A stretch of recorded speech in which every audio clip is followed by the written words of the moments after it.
All right. Guess I'm live now.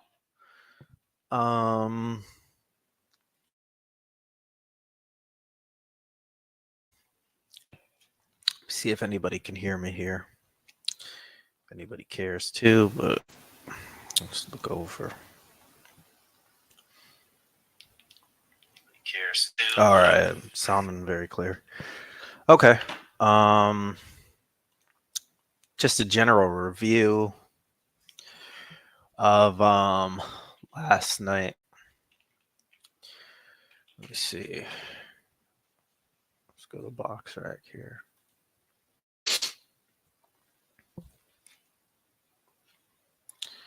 Yeah, that. Let's see here. Share screen.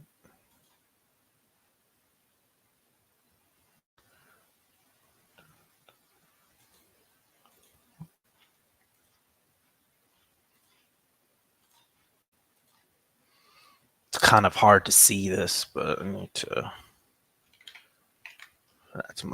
That's better. That's kind of better.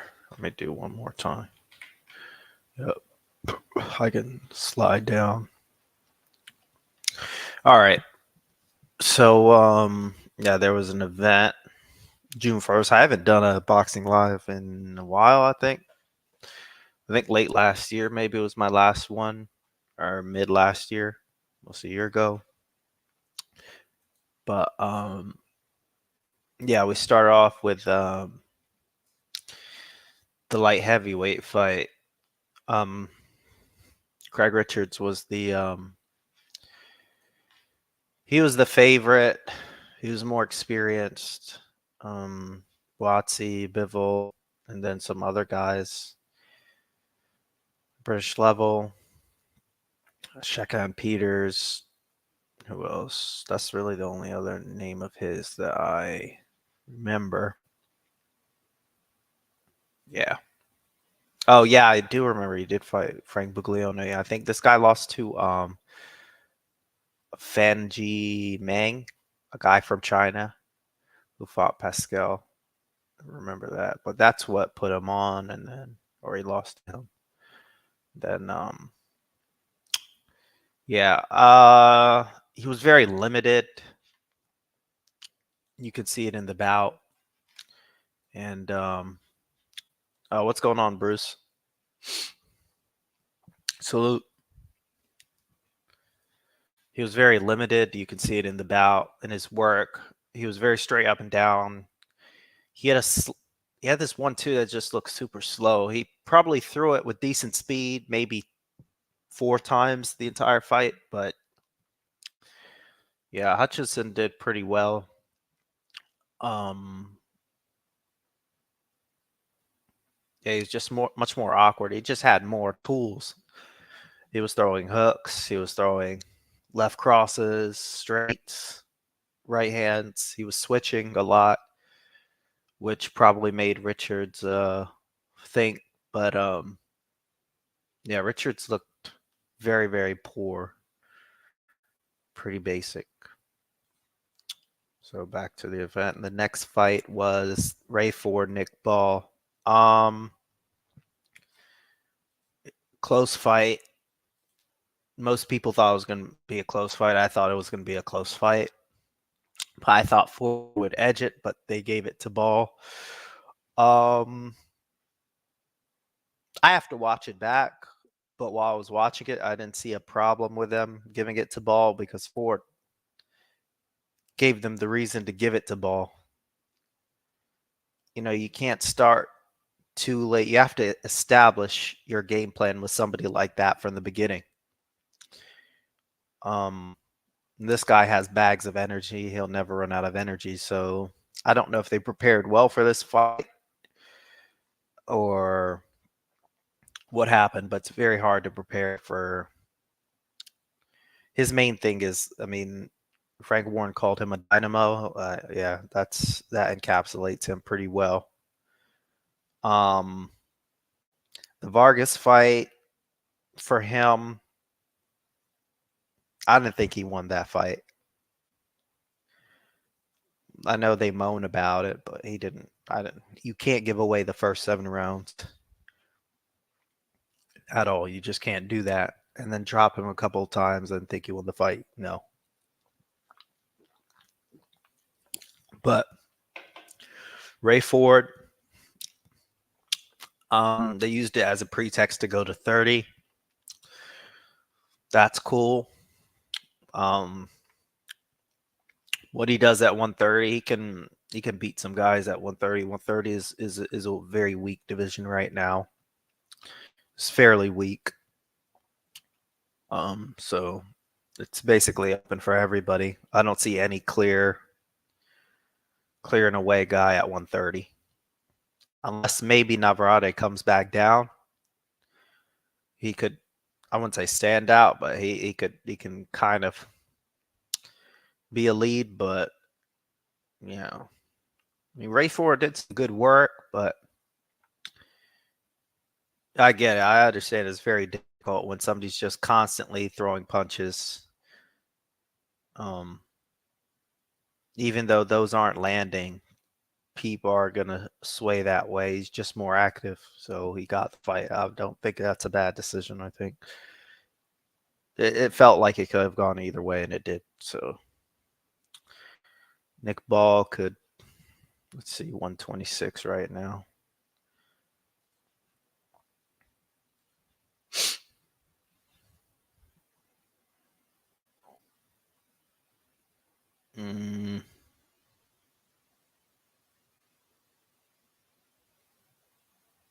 I would like to see him and Brandon Figueroa.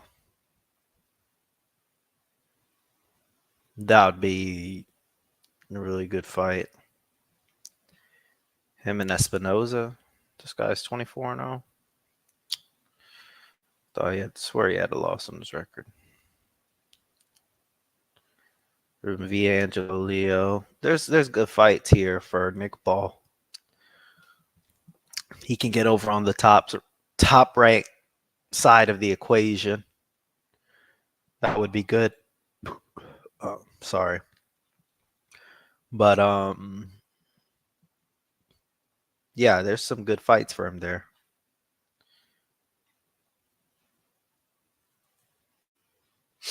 Let me see here. Go back to event. This fight. The bout. Yeah. The size played a big role here for sure. Shiraz has very good defense, I think. He just knows how to cover himself up. You don't really see that. But there's a reason for that. And obviously that was because of the first punch Williams really landed. And it was at the very end of it.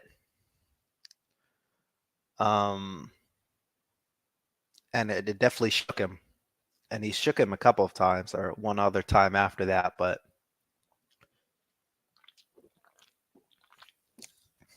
sorry, I keep drinking this. Yeah, it was a good fight. It was nip and tuck the first 4 rounds, but after that, Shiraz he took over. How do I put this? The only trouble I think at 160 for him really is probably his sparring partner in Janibek, but other than that, I just I don't see much. 160 is very weak. Adamus would fall into the same trap Williams fell into. He's not. I think he's actually shorter than Williams. And I don't know if Adamus punches as hard either. So that will be very similar to this fight. Let's see. Who's at middleweight? Who do we have at middleweight? I've got to look it over. Right now at middleweight, it's weak. Lara, oh no. Lara would just be. Oh no. Elijah Garcia, I like Elijah Garcia, but it's the size with this guy. He's just huge, boss. Um, I don't count really Jamal Charlo because he's not really going to do anything. Lara's too old. Um, and Feigen Boots. This guy is always there, thereabouts. He was at 68 for a while, but I guess I didn't know he went down. His name is familiar. I do remember that he fought Caleb Plant. Um, yeah.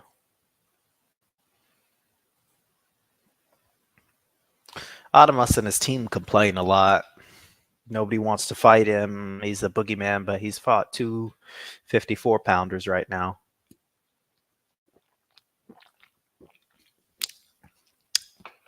He did good with this fight, I remember. Montiel. But I do remember seeing him losing to Teixeira because he gassed out. And he was dropped in that fight. Williams, I was disappointed. I thought he would perform a lot better than he did against J Rock. What's the guy's name? Steven Edwards. Yeah, he was a mess after that fight. He was crying, complaining that they stopped the fight and everything's against him and all that. But the J Rock was just, I don't know. I didn't feel like he was doing enough, and I just wanted him to get out of there because it was a bad fight. Adamus really should have imposed himself much better than he did, but I don't know. Gaucher's, this will be a similar fight to J Rock, but Gaucher could take a better punch.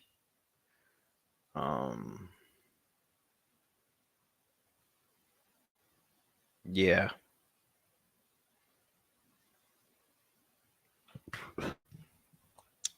When's this fight going down? It's going on the Tank card, I guess.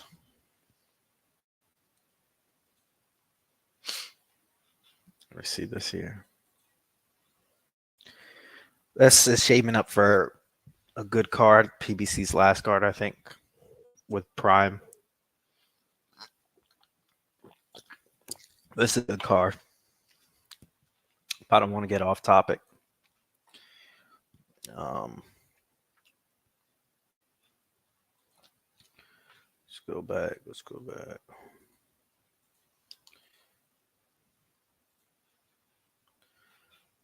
But yeah, the guy, Shiraz did well. Decently well.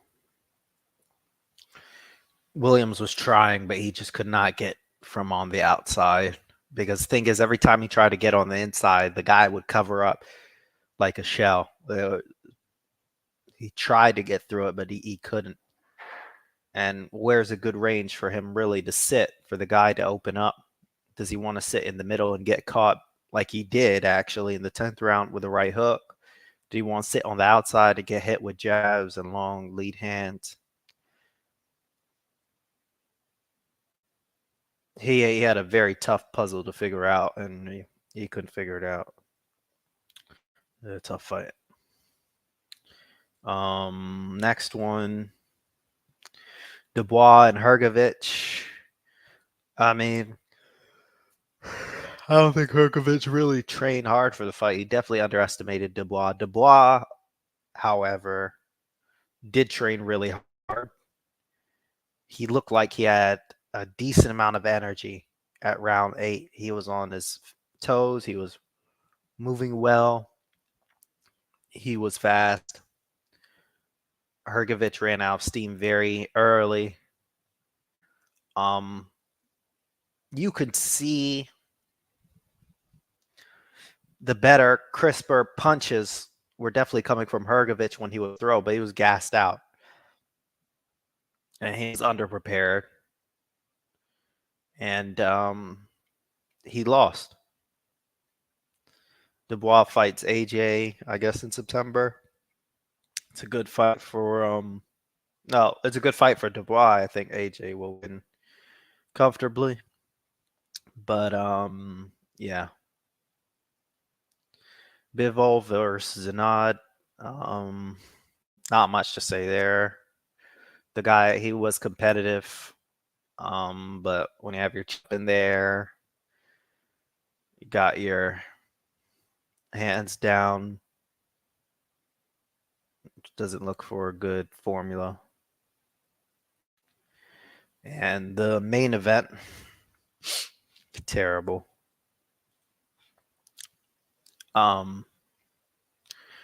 Yep, Wilder versus Zhang. So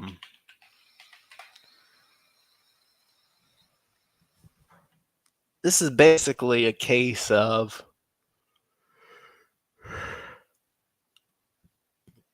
he was definitely in the cash out phase of his career.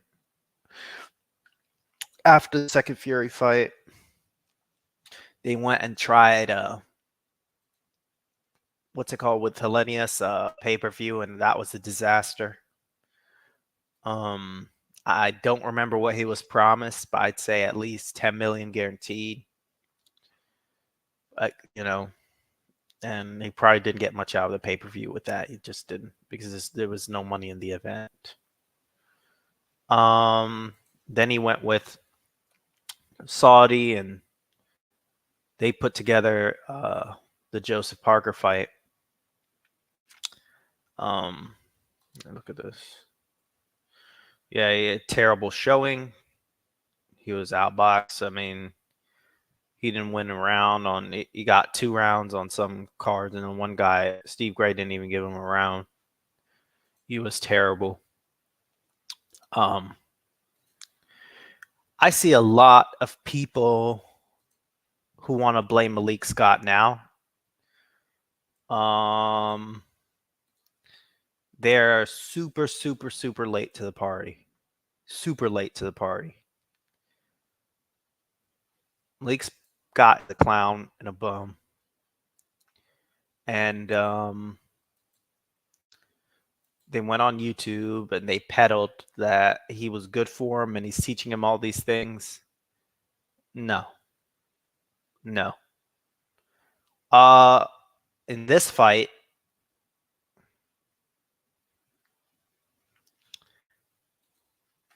it wasn't the worst thing I ever saw. The commentary, I think, had it all wrong.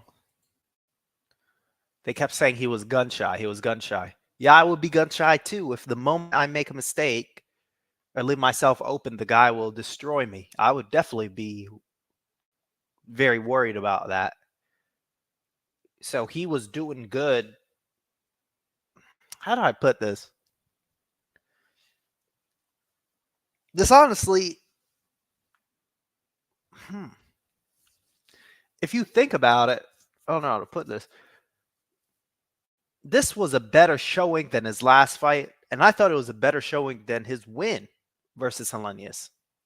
In the Hellenius fight, he was running around. This fight, he was, trying to be tactical, trying to plant his feet a bit more, but I mean, basically, let's see here. I'm trying to make this graphic. If you've got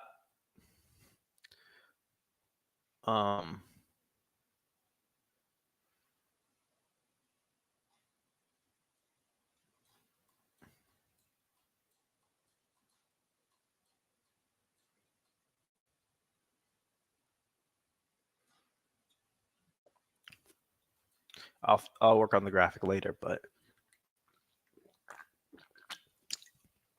his problem was the ability of the opponents kept going up since 2018. If you look at the first Ortiz fight, was a poor showing, I thought. The first one.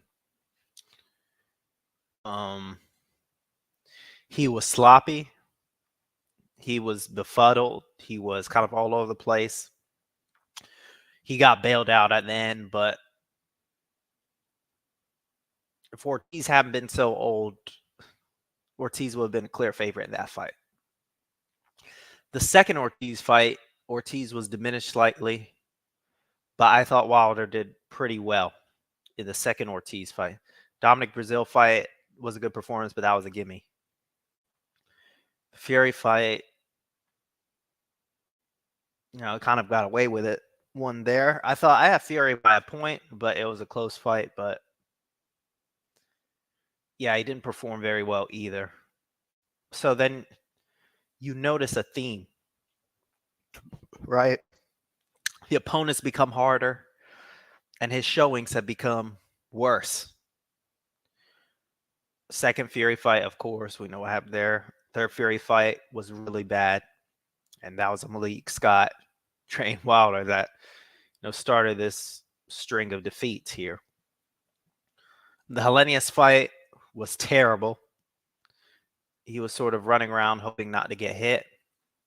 He got hit, and then he threw a get-away punch, get-off-me punch, and the guy just fell over. Very dubious. The Parker fight, he was so bad.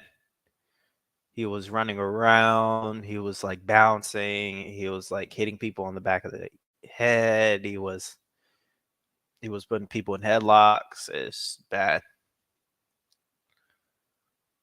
And this Zhang fight, he was doing better, but he was in with such a big, strong guy who could really punch, and him being so diminished.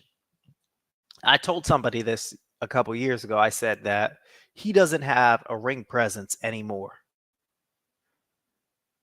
If you look at some of these fights, the Brazil fight, Gerald Washington fight stands out the best for me.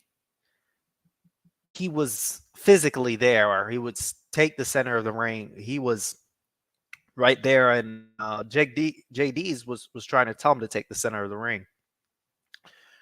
But I thought his back was against the wall here. He was tough, man, with a strong guy.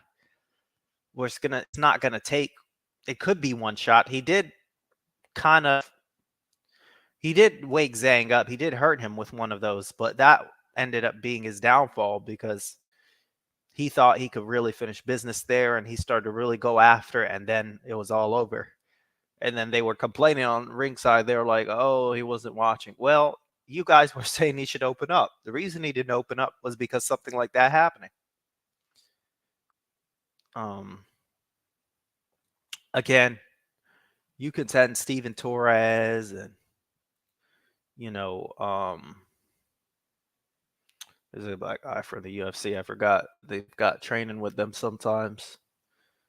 I don't think I know Eric Molina was in camp with them this time. That was terrible. There's no real reason. They just don't have big guys, or if they do have big guys, they're really short. Yeah.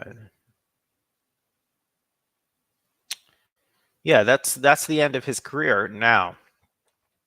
Are people going to look back years from now? They'll remember the Fury fights, but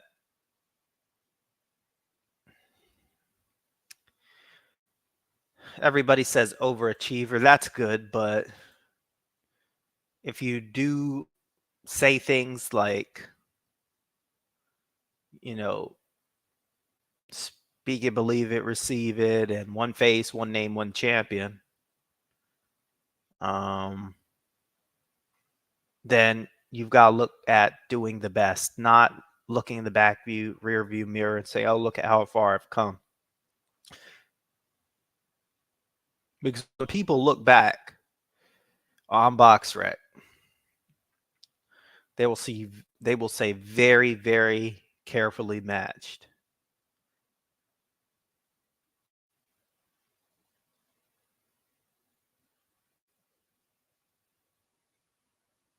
And it's not good. This is probably the first real contender here. Solid guy. And this is at 23-0. And that is 4 years into his career.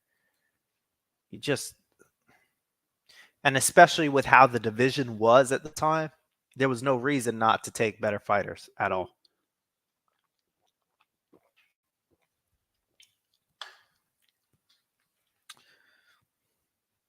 Yeah, this is not good.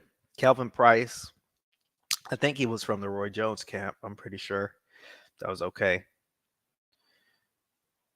Definitely on the slide. Over the hill. No comment. Stiverne at the time was rated number 3 in the ring, so you can't begrudge him for the Stiverne fight. But obviously, they went a softer route. Shelly Finkel manages Vladimir Klitschko, so he would know when Vitaly is on the verge of retiring or not, right? It's his brother. Tell Finkel, and Finkel will relay that, and they make the game plan from there. His first defense, Molina. Yikes. Duhaupas would just not move. He was just like a heavy bag, and the ref just waved it off. Spilka struggled badly until he got the knockout blow. Areola. Yeah, God. Gerald Washington. That was actually better than the opponent they had originally. Andrei Swarwijek they had. I think Jared Anderson knocked him out recently. Stiverne down 3 times. This was one of the worst heavyweight title fights. It's funny. They happened successfully. This fight and Joshua fighting Molina were 2 of the worst heavyweight title fights I'd ever seen. They were both really bad. Ortiz fight, and this is where it started to go downhill. This is the first real difficulty, first real challenge, and then you see after that he had maybe 2 easy fights, Helenius in Brazil, but the rest of them were fairly tough, and he just really could not establish himself.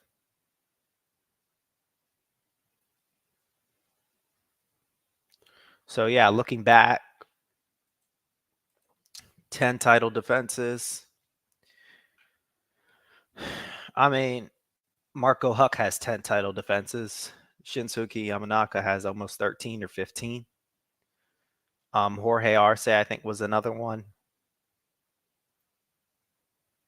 I'm not saying it's definitely not every day. Even Garrett Russell has like 8 or 9. It's not an everyday thing, but depending on who your opponents are, people won't remember it too fondly. If this is what he wanted for himself, then he did really well. But if he wanted to look up and do much more, like he said, throughout, probably towards the end of his career and not achieve it, then I think you have to be real with yourself.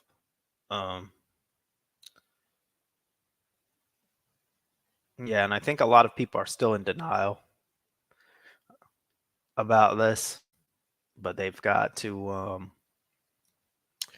kind of got to wake up and see the real answer. People could say, "Oh, it was Malik Scott." Yeah, he made him even worse. But when people said he should have kept Breland was a terrible trainer too. Who is Mark Breland training now? Nobody. So, actually, people in forums in 2012 were saying to get rid of Mark Breland that far back, and they were right. But it mainly comes down to matchmaking. I mean, I can go back to his record again. Matchmaking, management, training. It's a mix of factors. Does he have the physical ability? Yes, he does. 214, 213, all that is way too light. I think he should have conditioned his body to be in a good 225 to 230.